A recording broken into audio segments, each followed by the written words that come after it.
guys, it's Marie with WTI. I love this machine. This Keurig is so super simple to use. You just push 10 ounces because who wants any less than that? And then it just starts brewing. As soon as it starts brewing, you could just smell the goodness. But there are other options for smaller cups, but you probably won't need those. I love this feature. If you turn it on, it will not let you brew a cup until you change the pod. A lot of times I might forget to change the pod, and old coffee is not good coffee.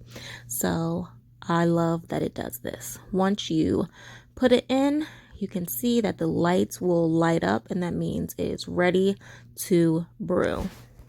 Put your cup under and get it going. So if you're looking for a Keurig machine, this product I would definitely recommend. I'm not going to say I take it everywhere I go, but I do move it around our kitchen a lot because I use it a lot.